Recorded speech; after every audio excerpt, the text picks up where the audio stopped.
Hi, everyone. This is the lecture for Wednesday's class, Mexican Americans and the Great Depression.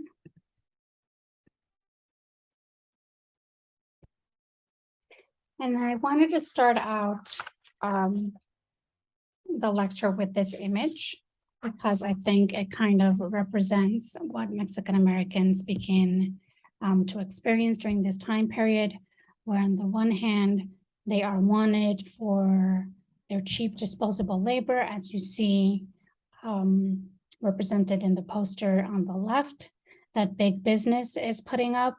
But then on the right, you have ICE using the same exact poster as a wanted sign for immediate deportation to keep the help in their proper place. So this begins sort of this pattern of a time period where Mexican labor is desired and wanted, and a time period where things turn around and they are used as scapegoats for economic crisis, and the calls for their deportation increase.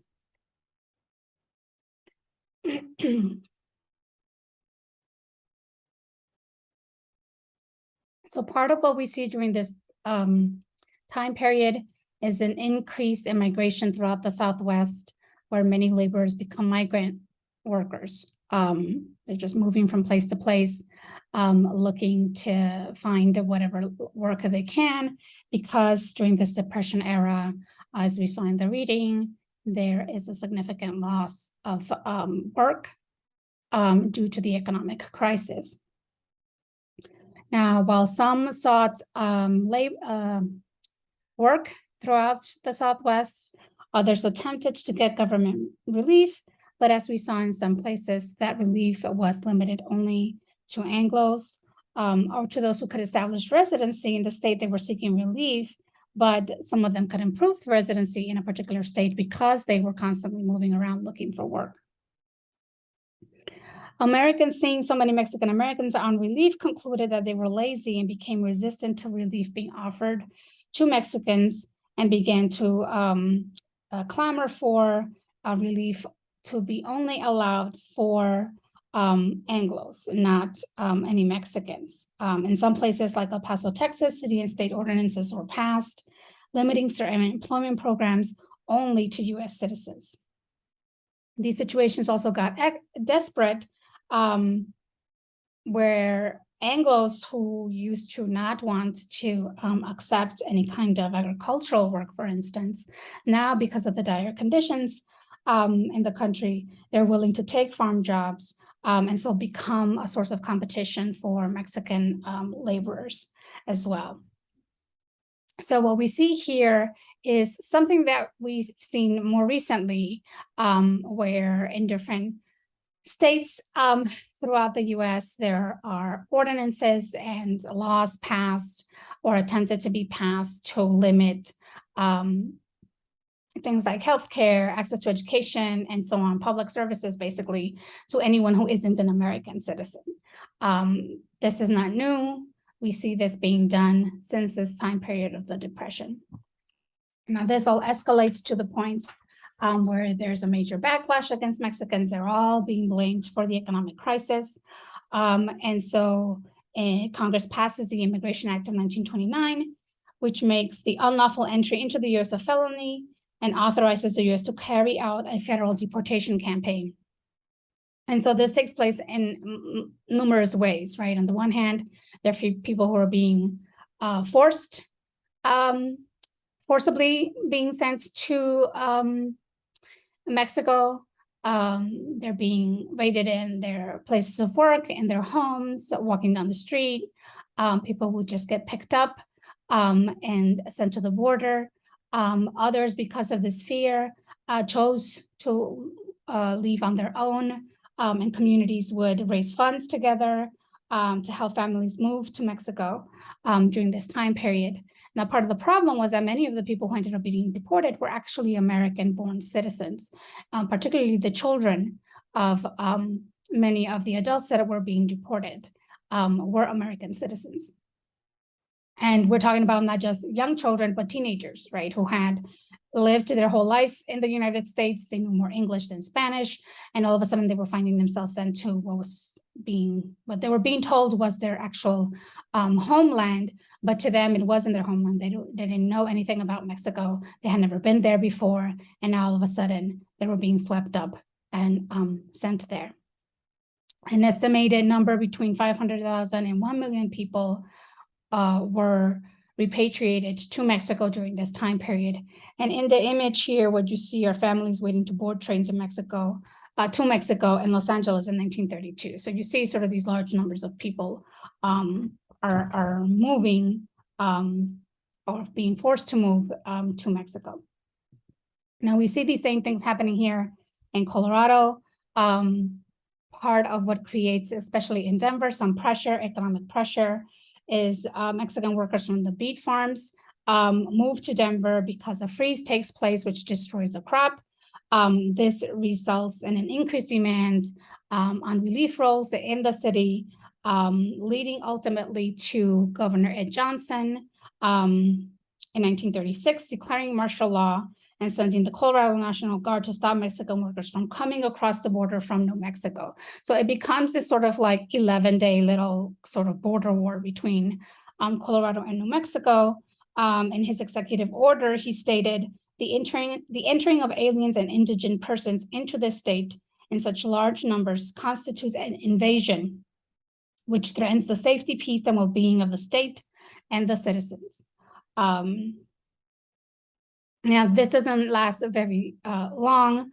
After pressure from the neighboring states and the sugar beet farm owners who depended on workers coming from New Mexico, the blockade at the Colorado-New Mexico border ends after 11 days.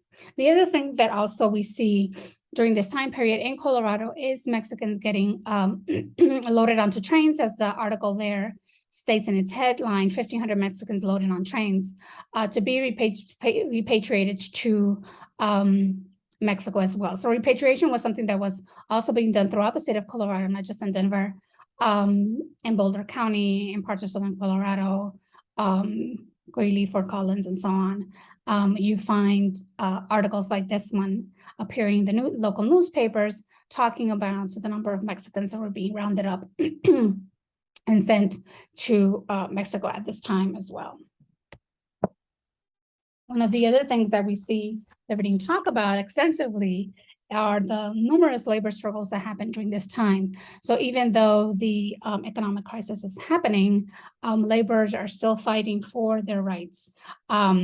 Now, one of the things that helps, particularly Mexican-American workers, is a section of the National Industrial Recovery Act, which allowed laborers to join labor organizations of their own choosing and engage in collective bargaining without interference or coercion. This allowed Mexican Americans to organize their own unions and participate in numerous strikes throughout the country.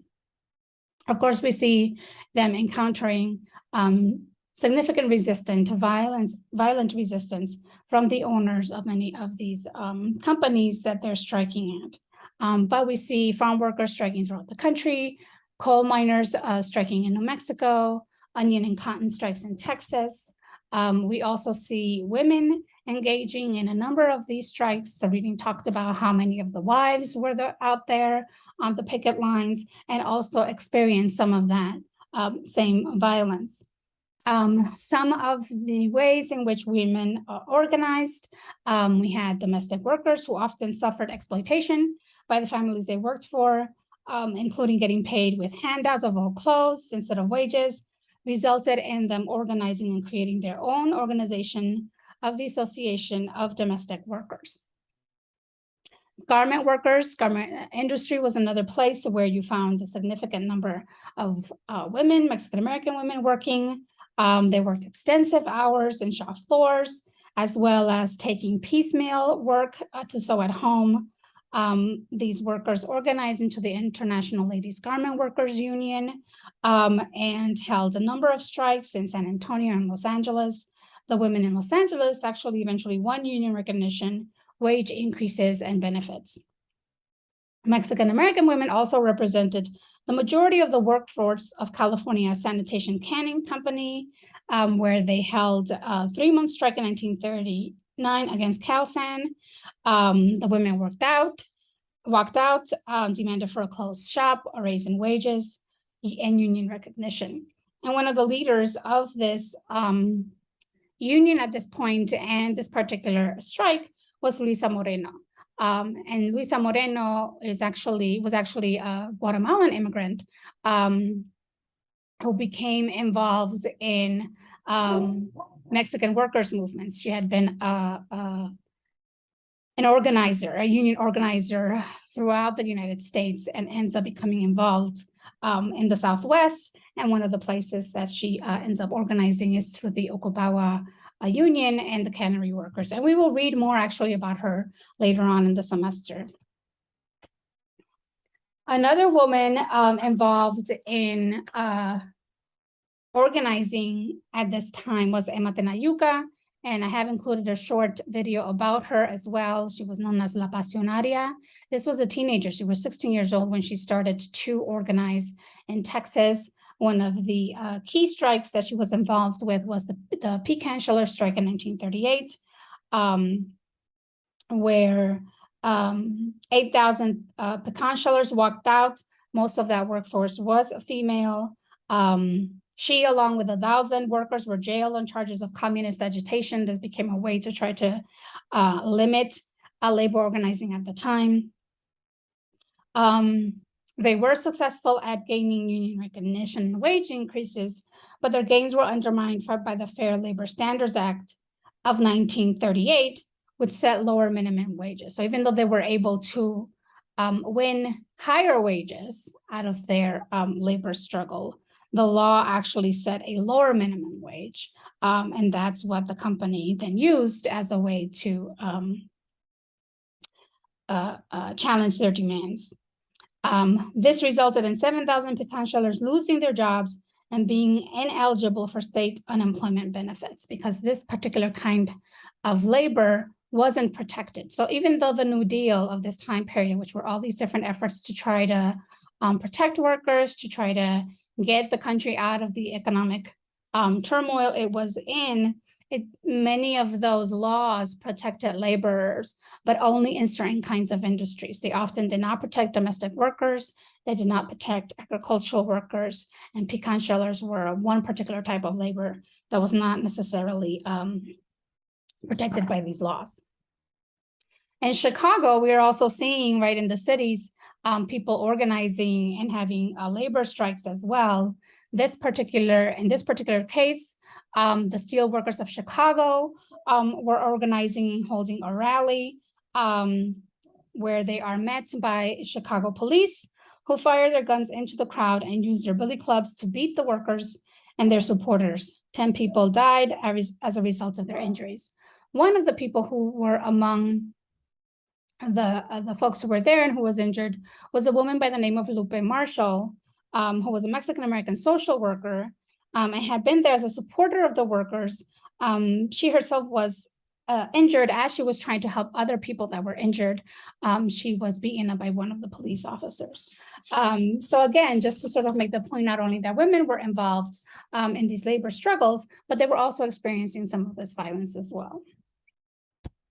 One of the other things that happens during this time period are struggles over education, right? Throughout the history, we see different moments in which, in different states, the Mexican-American population is organizing for better educational opportunities for their children. In this case, we have the Lemon Grove case in 1930, where the parents organized and staged a boycott against the school system, keeping their children home when the school board attempts to implement a new policy intending to segregate Mexican children and send them to specifically Mexican schools. In 1931, the court ruled that no law existed justifying the segregation of Mexican children and directed school officials to rectify the matter. For women who participated in the Lemon Grove Committee, which was the organizing committee for this case, it gave them a way to become involved in fighting for civil rights within a space that was acceptable for them to do quote unquote public work. So for women involved in this particular struggle, again, you have to think about the time period, right? This is 1930. Women being involved in politics isn't necessarily acceptable. But when it came to their role as mothers, right, protecting their children from segregation, this was an acceptable space in which they could actually do political activism. Speaking of political participation, many of the Mexican-American political participation at this time is happening through the labor struggles, right? Through their unions, through their worker organizations, or organizing, like in the case of the Lemon Grove incident, organizing for a particular case in that situation, a desegregation case. And part of what was limited political participation was their limited ability to have access to electoral politics, right? The poll taxes exist, and basically this means that there's a literal tax for you to vote. And so this then made it impossible or very difficult for the Mexican-American population, many of whom lived in poverty. They could not afford to pay for the tax. And so this was a way to ensure that they did not have access to voting. Bossism also existed, where certain local politicians held dominance over certain positions. And one of the ways in which they held on to those positions was by offering Mexican Americans money, saying, well, I'll pay your poll tax and give you some extra bonus if you go and vote for me, right? And some people did do that, right, just out of desperation. However, at the state level, there were many places throughout the Southwest where Hispanics held local positions, particularly in the state of New Mexico. One of the most prominent ones was Dennis Chavez, who you see pictured here, who was elected U.S. Senator in 1935. He used his influence to bring some of the benefits of the New Deal policies to the Mexican-American community of New Mexico in particular. But again, many of these politicians who were able to gain access to state politics were moderate in their politics and tended to emphasize their Spanish heritage as a way to be perceived as acceptable to voters. So this ends the lecture for today, and I will provide more instructions of how we're covering the information for this week in the email that I will send out.